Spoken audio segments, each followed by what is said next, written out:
નમસ્તે વિદ્યાર્થી મિત્રો, શ્રી જ્ઞાન મંજરી મોડર્ન સ્કૂલ સિહોરની ઈ લર્નિંગ યુટ્યુબ ચેનલમાં આપનું સ્વાગત છે. ધોરણ 11 કોમર્સ, વિષય વાણિજ્ય પત્ર વ્યવહાર અને સેક્રેટરિયલ પ્રેક્ટિસ. એસપીસીસી વિષયના ગયા લેક્ચરમાં આપણે એસપીના 5મા યુનિટની ચર્ચા કરી રહ્યા હતા, નિયમન પત્ર. તો હવે આજે આ યુનિટમાં આપણે આગળ વધીએ. નિયમન પત્રમાં ફેરફાર એ આપણો આજનો ટોપિક છે. તો કંપનીના નિયમન પત્રમાં ફેરફાર માટે નીચેની બાબતો ધ્યાનમાં રાખવામાં આવે છે. જેમાં પ્રથમ છે કે કંપની ધારા અનુસાર નીચેના ફેરફારો માટે ખાસ ઠરાવ પસાર કરવો પડે અને ટ્રિબ્યુનલની મંજૂરી લેવી પડે. જેમાં ખાનગી કંપનીનું જાહેર કંપનીમાં રૂપાંતરણ અને જાહેર કંપનીનું ખાનગી કંપનીમાં રૂપાંતરણ. તો આવા બે સંજોગોમાં છે એ ફેરફાર માટે ઠરાવ પસાર કરવાનો છે અને ટ્રિબ્યુનલની મંજૂરી લેવાની છે. અને જો ટ્રિબ્યુનલની મંજૂરી મળે છે તો જ જાહેર કંપનીનું ખાનગી કંપનીમાં રૂપાંતરણ થાય. તો આ રીતે છે કે ઉપરના ફેરફારો આવેદનપત્રમાં સમાવેલ શરતોને આધીન છે.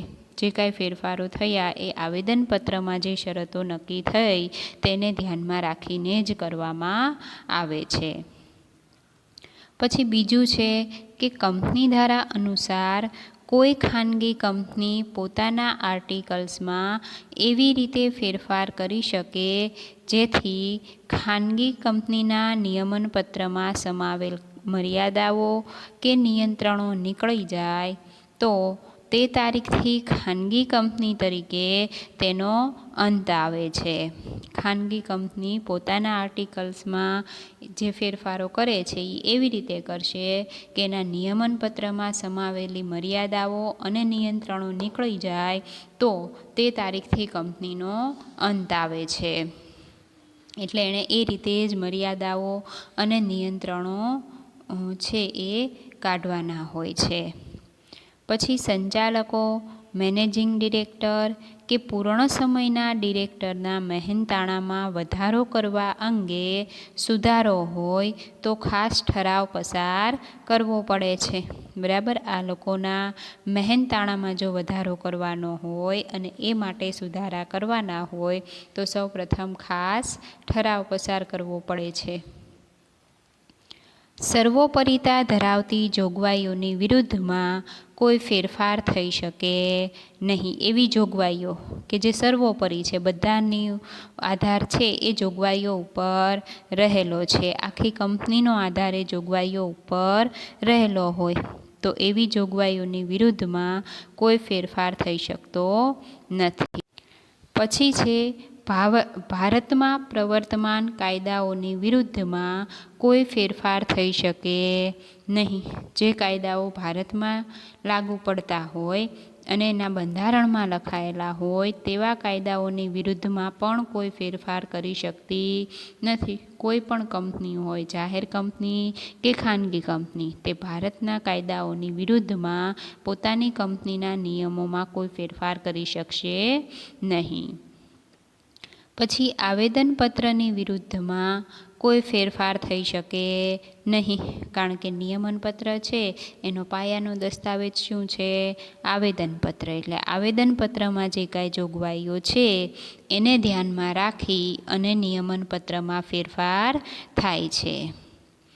પછી સભ્યો સાથે છેતરપિંડી, દગો કે જોર જુલમ થાય તેવા કોઈ પણ ફેરફારો ન કરી શકાય. સભ્યોના હિતને ધ્યાનમાં રાખીને જ ફેરફારો થવા જોઈએ.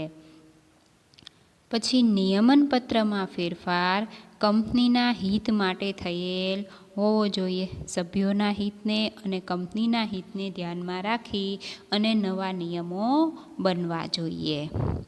કંપની ધારાની વિરુદ્ધમાં કોઈ ફેરફાર થઈ શકે નહીં. કંપની ધારાની વિરુદ્ધમાં કોઈ ફેરફાર થવાનો નથી. તો તો આ રીતે નિયમનપત્રમાં ફેરફાર છે એ આવેદનપત્રની જોગવાઈઓ, કંપની ધારાના કાયદાઓ, ભારતના કાયદાઓ એ બધાને ધ્યાનમાં રાખીને જ ફેરફાર કરવામાં આવતો હોય છે.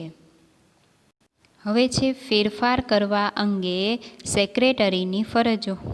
તો નિયમનપત્રમાં ફેરફાર કરવા માટે સેક્રેટરીએ નીચેની ફરજો બજાવવાની હોય છે. બરાબર કે સેક્રેટરીની ફરજો શું હોય છે?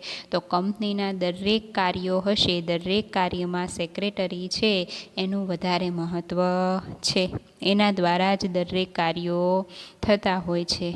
એટલે નિયમનપત્રમાં જ્યારે ફેરફાર કરવાનો હોય ત્યારે સેક્રેટરીએ કેવી ફરજો બજાવવાની છે તે જોઈએ. તો એમાં સૌપ્રથમ છે કે શેર હોલ્ડરોની સભા બોલાવવા માટે નોટિસ તૈયાર કરવી પડે.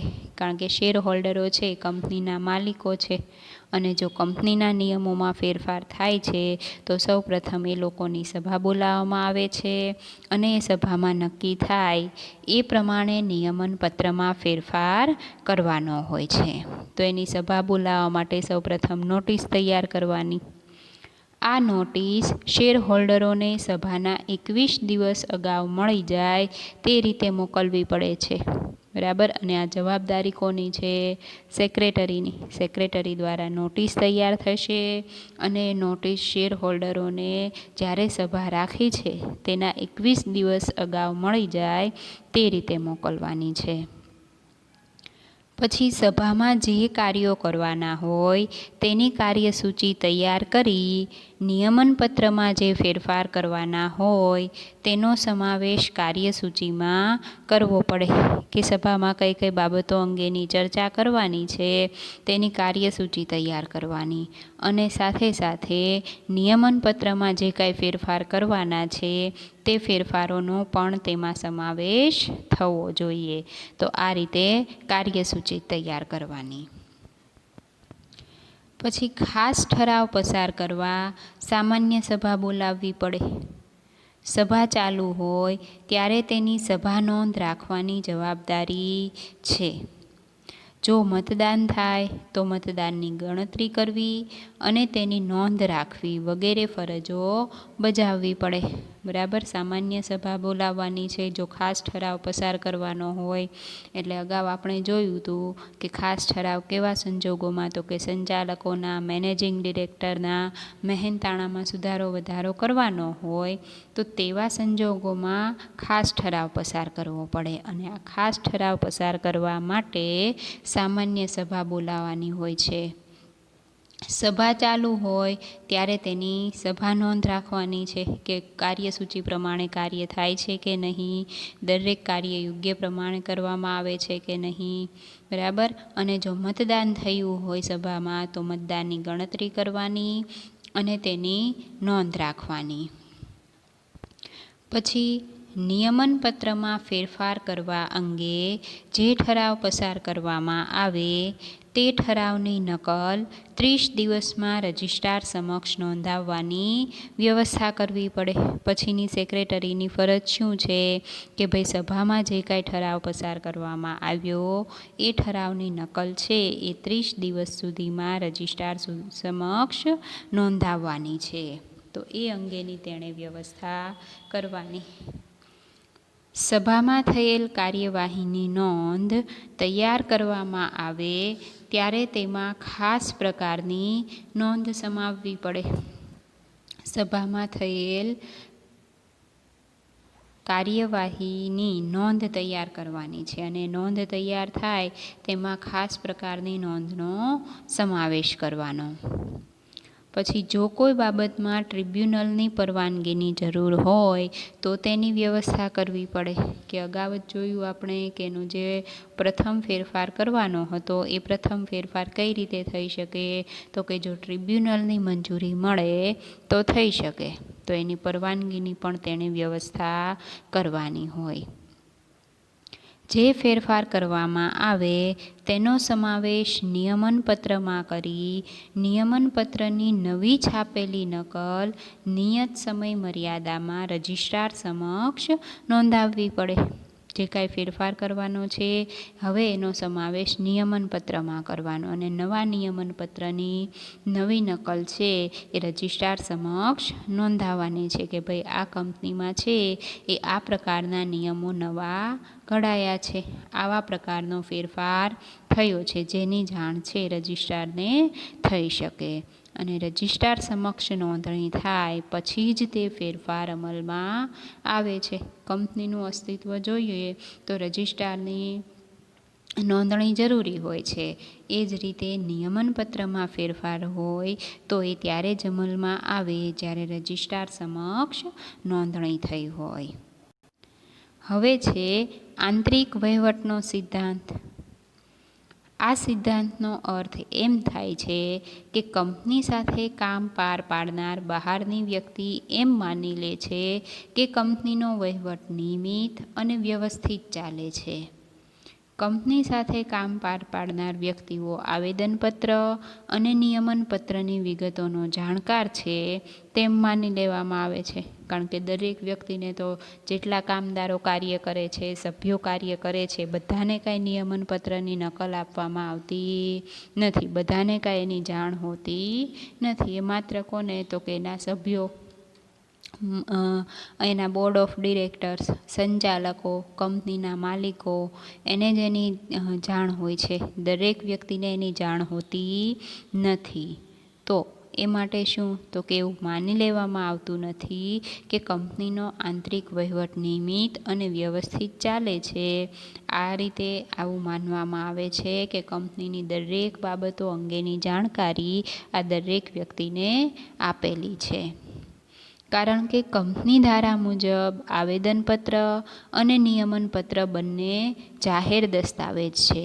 તેથી કોઈપણ વ્યક્તિ આ દસ્તાવેજોની માહિતીની જાણ નથી તેવી અજ્ઞાનતા કાયદાની દૃષ્ટિએ માન્ય નથી. જાહેર દસ્તાવેજ એટલે કે કંપનીના દરેક વ્યક્તિને તેના અંગેની માહિતી છે. સામાન્ય વ્યક્તિ એમ માની શકે કે કંપનીએ જે વ્યવહાર કરેલ છે તે આર્ટિકલ્સમાં જણાવેલ નિયમો પ્રમાણે જ કંપનીએ કર્યો હશે. જે કાર્યને આવેદનપત્ર અને નિયમનપત્ર અધિકૃત બનાવે છે તે કાર્યને અમલમાં મૂકવાની બધી જ કાર્યવાહી કરવામાં આવી હશે તેમ સામાન્ય વ્યક્તિ માની શકે છે. આ નિયમને આંતરિક વહીવટનો સિદ્ધાંત કહેવામાં આવે છે. બરાબર. જે કાર્યને આવેદનપત્ર અને નિયમનપત્ર અધિકૃત કરાવે તે કાર્યને અમલમાં મૂકવાની બધી જ કાર્યવાહી કરવામાં આવી હશે, આવું માની લેવામાં આવે. તેથી આવા નિયમને શું કહેવાય? આંતરિક વહીવટનો સિદ્ધાંત કહેવાય. કે કંપનીના અંદરના જે મુખ્ય વ્યક્તિઓ છે એમના દ્વારા જ તૈયાર કરાયેલો છે, પણ છતાં દરેક વ્યક્તિને તેની જાણકારી છે તેવું માની લેવામાં આવે છે. હવે આ આંતરિક વહીવટના સિદ્ધાંતના કેટલાક અપવાદો જોઈએ. તો એમાં પ્રથમ છે કે જ્યારે કંપની એવું કાર્ય કરે કે જે કાર્ય કરવાની કંપનીને સત્તા જ ન હોય તો તેવા કિસ્સામાં આંતરિક વહીવટનો સિદ્ધાંત લાગુ પડતો નથી. બરાબર. એવું કોઈ કાર્ય કરવામાં આવે કે જે કંપનીને કાર્ય કરવાની સત્તા જ ન હોય તો તે સમયે આંતરિક વહીવટનો સિદ્ધાંત લાગુ પડતો નથી. પછી જ્યારે કંપનીમાંથી છળ કપટ કરીને કંપનીમાંથી દસ્તાવેજ મેળવવામાં આવ્યો હોય ત્યારે આ સિદ્ધાંત લાગુ પડતો નથી. કોઈ વ્યક્તિ દ્વારા છે એ સામેથી નહીં પરંતુ કાયદેસર રીતે નહીં પરંતુ છળ કપટ કરીને દસ્તાવેજ મેળવ્યો છે તો એવા સંજોગોમાં પણ આ સિદ્ધાંત લાગુ પડતો નથી. કે જો એના દ્વારા પછીથી આમાં કોઈ ફેરફાર થયો હોય અને લોકોને જાણ છે એવું કહેવામાં આવ્યું હોય તો એ સમયે આવું થઈ શકતું નથી. જ્યારે બાહ્ય વ્યક્તિને આંતરિક વહીવટની અનિયમિતતાની જાણ હોય ત્યાં આ સિદ્ધાંત લાગુ પડતો નથી. આંતરિક વહીવટની અનિયમિતતા એટલે શું કે અગાઉ જ કીધું કે આ બંને કેવા છે, દસ્તાવેજો જાહેર છે એટલે દરેક વ્યક્તિના એના અંગેનો ખ્યાલ જ છે કે ભાઈ આંતરિક વહીવટના સિદ્ધાંતો છે એ આને લાગુ પડે છે. તો કોઈ પણ વ્યક્તિ એમાં ફેરફાર કરી શકે છે, પરંતુ જો કોઈ બાહ્ય વ્યક્તિ દ્વારા આવું થશે તો આ સિદ્ધાંત લાગુ પડતો નથી. કંપની સાથે કામ પાર પાડનાર વ્યક્તિને તપાસ કરવાનું જરૂરી બને છતાં તે તપાસ ન કરે તો આ સિદ્ધાંતનો લાભ ન મળે. બરાબર, વ્યક્તિને તપાસ કરવાનું જરૂરી લાગે છતાં પણ એ તપાસ ન કરે તો એ સમયે શું થવાનું કે કોઈ અન્ય બહારની વ્યક્તિ દ્વારા એમાં ફેરફાર થયો હશે અને એને જાણ હોવા છતાં એ તપાસ નથી કરતી તો એને આ સિદ્ધાંતનો લાભ મળતો નથી. દેખીતી રીતે કંપનીના અધિકારીનું કૃત્ય સત્તા બહારનું હોય તો આ સિદ્ધાંત લાગુ પડતો નથી. સત્તા બહારનું હોય, અન્ય વ્યક્તિઓને નુકસાન કરતા હોય અને એ ફેરફાર થયો હોય તો પણ આ સિદ્ધાંત લાગુ પડે નહીં. તો ઉપરના અપવાદરૂપ સંજોગોમાં કંપનીના કિસ્સામાં આંતરિક વહીવટનો સિદ્ધાંત લાગુ પડતો નથી. કંપનીની આંતરિક ગેરવ્યવસ્થા અને બેદરકારી સામે ત્રાહિત પક્ષને રક્ષણ મળે છે. કંપનીના કિસ્સામાં આંતરિક વહીવટનું કે આ જે અપવાદો આપ્યા એવા સંજોગોમાં છે એ આંતરિક વહીવટનો સિદ્ધાંત લાગુ પડે નહીં અને ગેરવ્યવસ્થા અને બેદરકારી સામે છે એ ત્રાહિત પક્ષને રક્ષણ મળે છે. હવે પછી છે આવેદનપત્ર અને નિયમનપત્ર વચ્ચે તફાવત. આપણો આ યુનિટનો છેલ્લો ટોપિક, તો એના વિશેની ચર્ચા કરી લઈએ કે બંનેમાં ફેરફાર શું છે. તો એમાં પ્રથમ છે કંપનીની નોંધણી. તો આવેદનપત્ર છે એમાં દરેક કંપનીએ નોંધણીનું પ્રમાણપત્ર મેળવવા આ દસ્તાવેજ બનાવવો ફરજિયાત છે. કંપનીની નોંધણીનું પ્રમાણપત્ર બનાવવા માટે આ દસ્તાવેજ હોવો જરૂરી છે. અને નિયમનપત્ર તો કે શેર મૂડીથી મર્યાદિત જવાબદારીવાળી જાહેર કંપનીઓ માટે આ મરજિયાત દસ્તાવેજ છે. જો દસ્તાવેજ ન બનાવે તો ટેબલ F અપનાવી શકે. બરાબર, શું કહેવામાં આવ્યું કે શેર મૂડીથી મર્યાદિત જવાબદારીવાળી કંપની હોય તે આ દસ્તાવેજ ન બનાવે તો તેને ચાલે અને તેના બદલામાં તે ટેબલ F અપનાવી શકે. પછી છે નોંધણીની જરૂરિયાત. તો કંપની રજિસ્ટર પાસે નોંધાવવું ફરજિયાત છે. આવેદનપત્રની નોંધણી કંપની રજિસ્ટ્રાર પાસે થવી જોઈએ અને નિયમનપત્રમાં જો ટેબલ F અપનાવે તો નોંધાવવાની જરૂર નથી. પછી મહત્વ. આવેદનપત્ર એ પાયાનો દસ્તાવેજ છે અને નિયમનપત્ર એ આંતરિક વહીવટ અંગેનો દસ્તાવેજ છે. પછીનો મુદ્દો છે ઉદ્દેશ. તો આવેદનપત્ર કંપનીની પ્રવૃત્તિઓનું કાર્યક્ષેત્ર નક્કી કરે છે. આવેદનપત્રમાં જણાવેલ કાર્યક્ષેત્રથી કંપની આગળ વધી શકે નહીં. એ શું કરે? કંપનીની પ્રવૃત્તિઓનું કાર્યક્ષેત્ર નક્કી કરે અને એ કાર્યક્ષેત્રથી કંપની આગળ વધી શકે નહીં. શું કામ? તો કે એના માટેના નિયમો હોવા જોઈએ.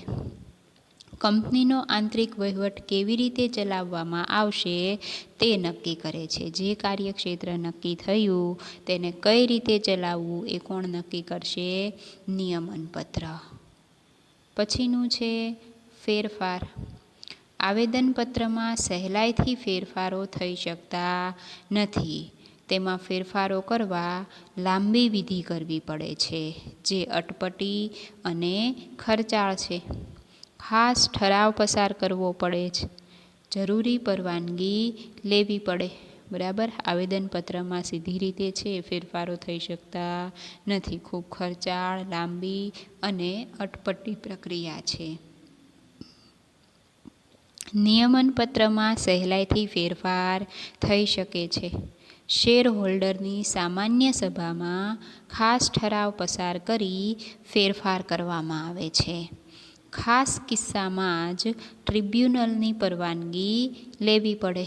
બરાબર, સહેલાઈથી ફેરફાર થઈ શકે અને શેર હોલ્ડરોની સામાન્ય સભામાં ખાસ ઠરાવ પસાર કરી ટ્રિબ્યુનલની પરવાનગી લઈ અને ફેરફાર કરવામાં આવે છે.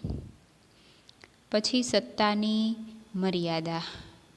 તો આવેદનપત્રમાં નક્કી કરેલા ઉદ્દેશોની બહાર જઈને કંપની કોઈ કાર્ય કરી શકે નહીં. જો કોઈ કાર્ય કરવામાં આવેલ હોય તો કંપનીના સભ્યો પણ તેને મંજૂર કરી શકે નહીં. આવા કાર્યોને સત્તા બહારના કાર્યો કહેવામાં આવે છે. બરાબર, સત્તાની મર્યાદા શું હોય કે આવેદનપત્રમાં જે કાંઈ ઉદ્દેશો નક્કી થયા એ જ પ્રમાણે કોઈ પણ વ્યક્તિએ કાર્ય કરવાનું છે અને એના બહાર જઈ અને કંપની કોઈ કાર્ય કરી શકવાની નથી. જો એવું કાર્ય થાય તો તેને સત્તા બહારના કાર્યો કહી શકે. આવો એક માર્કનો સવાલ પૂછાઈ શકે કે સત્તા બહારના કાર્યો કોને કહેવામાં આવે. તો આવેદનપત્રમાં નક્કી કરેલા ઉદ્દેશોથી બહાર જઈ અને કોઈ કંપની કાર્ય કરે તો તેને સત્તા બહારના કાર્યો કહે છે. અને નિયમનપત્રની મર્યાદા બહાર કોઈ કાર્ય કરવામાં આવે તો કંપનીના સભ્યો તેને મંજૂરી આપી શકે છે. આમાં કંપનીના સભ્યો આવેદનપત્રમાં છે મંજૂરી આપી શકતા નથી. નિયમનપત્રમાં આવી મંજૂરી મળી શકે છે. પછી છે સંબંધ. તો આવેદનપત્ર બાહ્ય જગત એટલે કે બહારની વ્યક્તિ અને જાહેર જનતા સાથે સંબંધ ધરાવે છે. એ લોકોને કંપની અંગેનું જ્ઞાન મળે એ માટે આવેદનપત્ર તૈયાર થયું હોય. અને નિયમનપત્રથી કંપની અને તેના સભ્યો વચ્ચે આંતરિક સંબંધોનું નિયમન થાય છે, કારણ કે એ લોકો માટે નિયમો તૈયાર કરવાના હોય છે. એના માટે સત્તા અને જવાબદારી નક્કી કરવાની હોય છે. પછી સર્વોપરિતા. તો આવેદનપત્ર નિયમનપત્રને આધીન નથી અને નિયમનપત્ર આવેદનપત્રને આધીન છે, કારણ કે આવેદનપત્રની વિરુદ્ધની કોઈ જોગવાઈ છે એ નિયમનપત્રમાં ગણવામાં આવતી નથી. આવેદનપત્રની જે જોગવાઈઓ છે તેને ધ્યાનમાં રાખીને જ નિયમનપત્ર તૈયાર થવું જોઈએ. પછી છે ત્રાહિત પક્ષ. તો ત્રાહિત પક્ષ આવેદનપત્રની જોગવાઈઓનો લાભ લઈ શકે છે. ત્રાહિત પક્ષને નિયમનપત્રની જોગવાઈઓનો લાભ મળી શકે નહીં. આવેદનપત્ર બહારની વ્યક્તિઓ માટે જ તૈયાર થયું છે એટલે કોઈ પણ વ્યક્તિ તેનો ઉપયોગ કરી શકે, કારણ કે એમાં કોઈ ફેરફારો તો એના દ્વારા થઈ શકતા નથી. એ સૂચન કરી શકે છે અને નિયમનપત્રમાં છે એ બહારની કોઈ વ્યક્તિ છે એ કોઈ જોગવાઈઓનો લાભ લઈ શકતી નથી. પછી છે વિગતો. તો આવેદનપત્રમાં 6 કલમો હોય છે જે આપણે જોઈ ગયા છીએ. નામની કલમ, રજિસ્ટર ઓફિસની કલમ, ઉદ્દેશની કલમ, મૂડીની કલમ, જવાબદારીની કલમ અને સ્થાપનાની કલમ. જ્યારે નિયમનપત્રમાં શેર મૂડી, તેના પ્રકારો, શેર ફેરબદલી, જપ્તી, સંચાલક મંડળ, સભા સંચાલન, હિસાબો, મતાધિકાર વગેરે અંગેની જોગવાઈઓનો સમાવેશ કરવામાં આવે છે. તો આ રીતે છે નિયમનપત્ર અને આવેદનપત્રમાં આવા તફાવતો જોવા મળે છે. આપણું આ યુનિટ છે એ અહીંયા પૂરું થાય છે અને તમારે હોમવર્કમાં એક વખત આવેદનપત્ર અને નિયમનપત્ર વચ્ચેના તફાવતો લખવાના છે.